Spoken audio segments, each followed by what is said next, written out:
Anyways, do you want to jump into this interesting topic? Let's do it.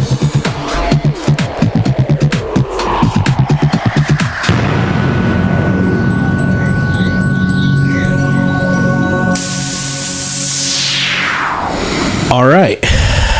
So you know what we're talking about. Denominationalism. Oh, you're going to put it all off of me. Yeah. Here we go. Yeah. Denominationalism. Oh, don't deny that this is your topic. Well, okay. So I think it's important. And the reason I do is I don't know how many times in my life I would be talking to somebody about my faith. Mm-hmm. And they would say, "Oh, you're a Christian. What religion are you?" Okay. I know it's a silly thing when you hear it. You're a Christian. What religion are you? Yeah. And I have to immediately switch. Okay, so what do they mean by that? And my first response is I'm a Christian. That's my religion. Mm-hmm. Like, I believe in Jesus Christ. Right. But what they mean is, what denomination are you? Right. It's a huge American heritage and I guess westernized culture heritage to understand denominationalism as religion. Mm-hmm. When it's not that. So, in fact, I have this book here. Yeah. That we were looking at that has all these. Well, it's not just Christian faith; it's got others in it. But the name of the book is Religions of America. Right. Which is interesting. And it's a misguided understanding. It's edited by Leo Roston. It's actually written by people in each one of these denominations / religions. Yeah. So, but anyway. And I think it's number one, a huge misunderstanding. I think we need to kind of look into this because I think there are a lot of people that wonder about these other denominations. Maybe you've grown up Church of Christ. Maybe you've grown up Baptist. Maybe you've grown up, Episcopalian or whatever. Presbyterian, Presby or Luther. Methodist. Or whatever. And, you've always wondered, looking on the other side of the pond, do they... Christian Scientists. Yeah, these guys believe, Christian Science is a totally different thing. That is a different religion. Greek Orthodox. But we can get back to that. Greek Orthodox, yeah. Seventh-day Adventist, Quaker. Yes. Keep going. Mormon. Yeah. Goose Creek Baptist. Yeah. Duck Creek. Duck River. Duck River, that's it. Duck River Baptist. All 5,000. Even agnostic is listed here. Yeah. And agnostic is religion. And see, that's where we get it confused. Okay, so what is denominationalism versus religion? That might be the first thing I ask you. So what do you think about that? Okay, well, let's go to the word. Denominationalism. Or denomination. What does the word even mean? What is the etymology of that word? Sure. It means to be named. Right. Quite simply, that's really what it means. To be defined based on a name. So in reality, there's no such thing as a non-denominational church unless you're not carrying a name at all, which I don't know of any personally. Right. Well, I take that back. There are some congregations that I know of in Haiti that don't really have a name. They don't have any name. They're just church. They're just, people of... It's just, let's go to church. Let's go to the Christian church or whatever. Right. And so I guess in a way that they're non-denominational. But in most cases, everyone has some sort of name that they've put on their sign out front. And I would push it a little bit further than that in my definition. I would say denominations are divisions are subcategories under a main category. Right. Okay? That's a denomination. So if you got US dollars. Yes. And in that US dollars, you've got $1 bill, $5 bill, $10 bill, $20 bill, $100 bill. Those are all denominations of the same thing. Like you go to the bank, they'll ask you what denominations do you want. Right. Exactly. And that's the point. So Christianity is the heading, right? Mm-hmm. I would call that the religion. Okay, and then denominations underneath Christianity. There are different denominations of different religions. You have the Sunni and Shiites in Islam. Right. And more. Yeah, a lot more than that. The Sunni and Shiites being the major ones. You have under the Jewish culture, you have the Sadducees and the Pharisees were denominations. Essenes. Yeah, and now you've got Orthodox Jews, and you've got you've got all this different. Exactly. Well, and saying, well, look at the Hindu religion. Oh man, you've got how many different flavors of that? Right. So that's the first point I want to bring out was, when you walk up to somebody and you say, "What religion are you?" meaning denomination, you got to take a step back, because here's what you got to understand: we're all under the same religion, which is Christianity. Just many of us have a different way of thinking about it. So where did this whole denomination thing come from? If we look in church history, I want to trace us back a little bit to the early Christian church. So we did this, some of this right in our history series. Yes, you can go back and look at that. Yeah, because we talked about the Reformation, and a lot of this comes basically from the Catholic Church down to the Reformation. I will say that the Catholics have a little bit different view about denominations, because they believe the word Catholic, little c, means universal. Yeah. So technically, Catholic Church means universal church. But the Catholic, big C, will say that they are the true church, and all denominations are byproducts of the true church, which I know you don't agree with that. No, well, I do. I agree up to a point, and the reason I do is because they were.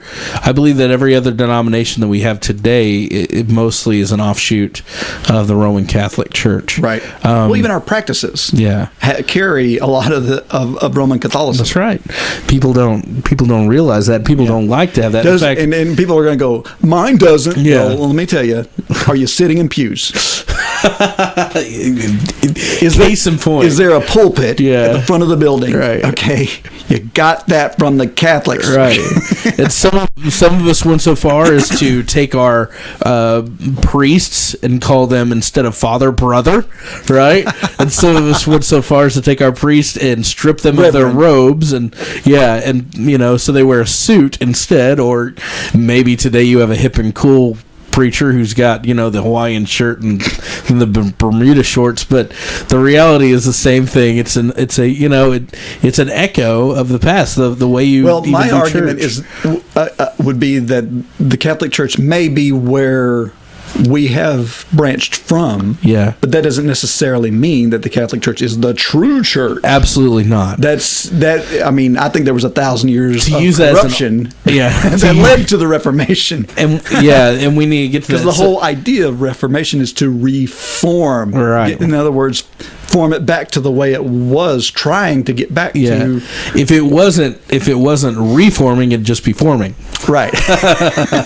So we have the early Christian church, right? Out of that came the Roman Catholic Church. We all united.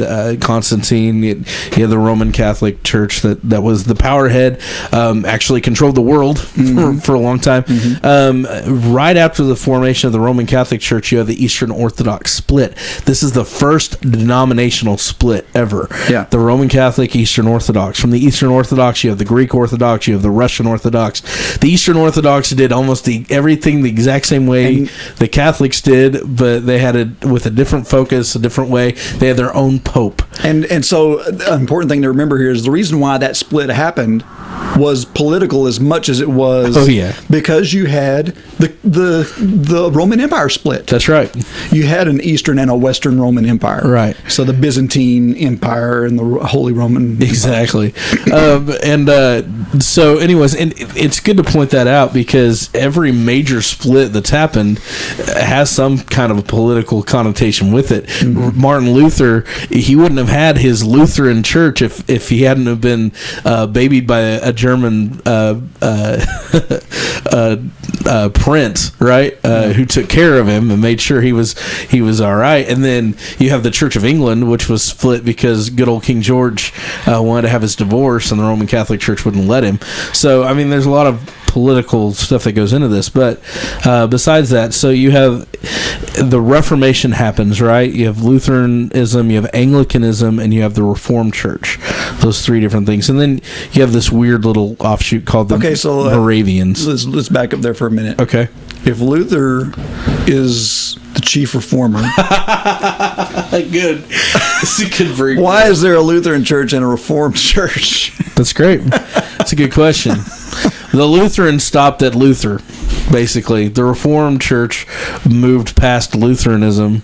Well, now the Lutheran Church, and this may be getting into minutia, but I'm just wondering, I thought the Lutheran Church was post-Luther. Like, Luther didn't, like, found the Lutheran Church, right? He didn't found it, but the people who followed after Luther didn't want, they stopped there. In other words, they didn't have any other reformers that they looked up to. Right. So they didn't, because of that, they didn't have any other denominations.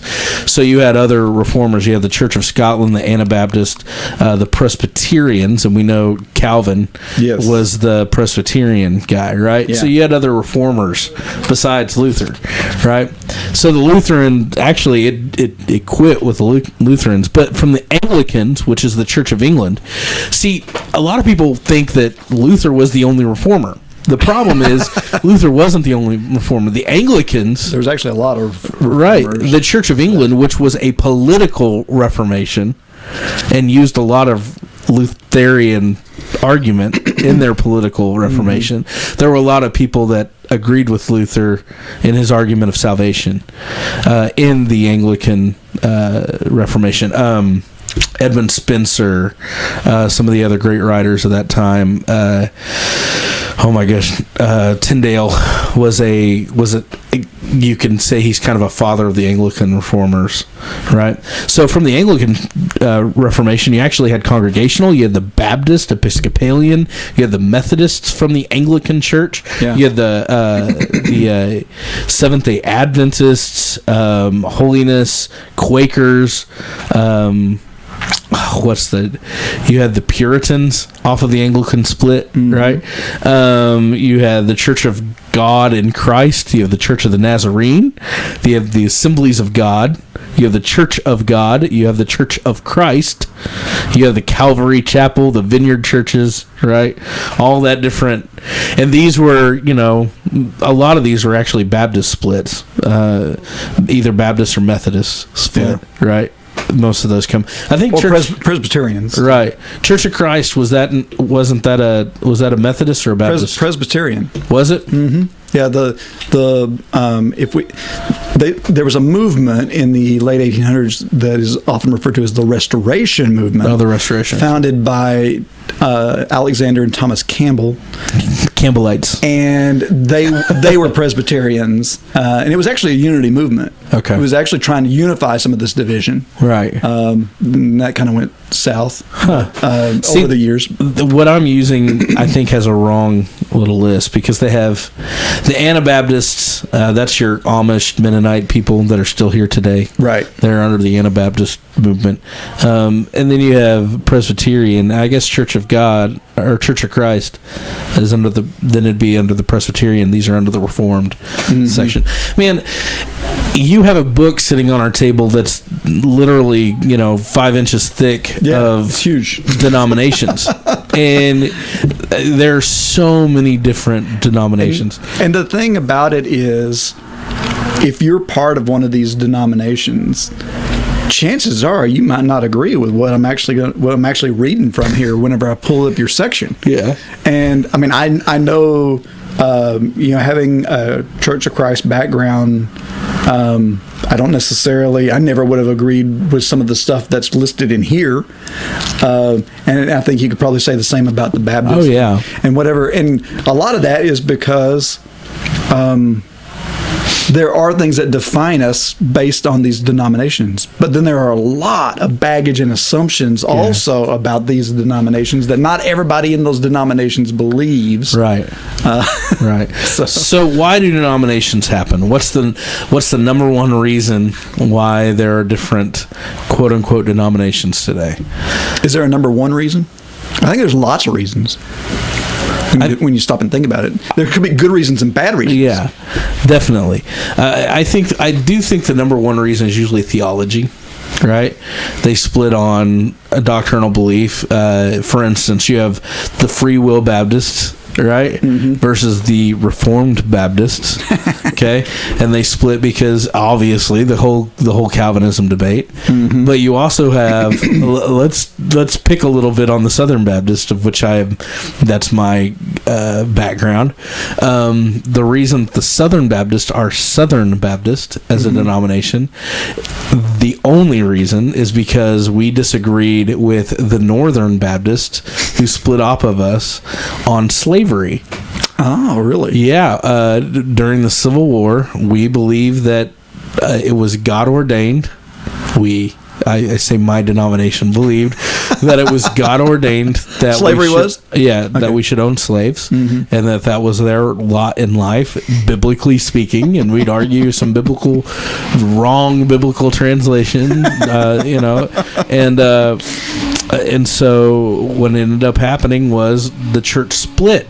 You had the North American Baptists, and then you have they're usually called American Baptists. My brother belongs to an American Baptist church up north. And then you have the Southern Baptist denomination, right? Which actually became the most prominent, and I think is the number one denomination in America right now. And that's an interesting thing, too, because what you're describing here is similar to what I've also experienced, coming from the Church of Christ background, is there are a million different groups with that same name. They all split over doctrinal beliefs about do's and don'ts here and there, or whatever, and so what's interesting is it's almost like you have sub-denominations of denominations. Yeah. And I think that's probably pretty true across the board. Yeah. Well, let me even go a little bit further and make fun of my Baptists a little bit more. So the Southern Baptist denomination, Texas, is the largest Southern Baptist state in the United States. I don't know if you know it, but there are more Southern Baptist churches in Texas than anywhere else in the U.S. And we have two. We used to have slaves. Slaves. No, we have two conventions. It's really funny because we used to have one until the year 2000. Yeah. Now we have split off two divisions. Now, they didn't want to change their name from Southern Baptist, so they kept Southern Baptist. But we have the Southern Baptist of Texas, and we have the Texas Southern Baptist General Convention.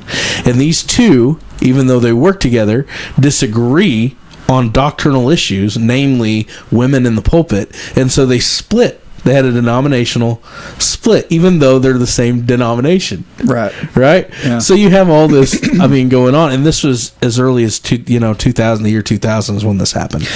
Well, that makes me think of one other thing. Yeah. If you think you understand what a denomination believes,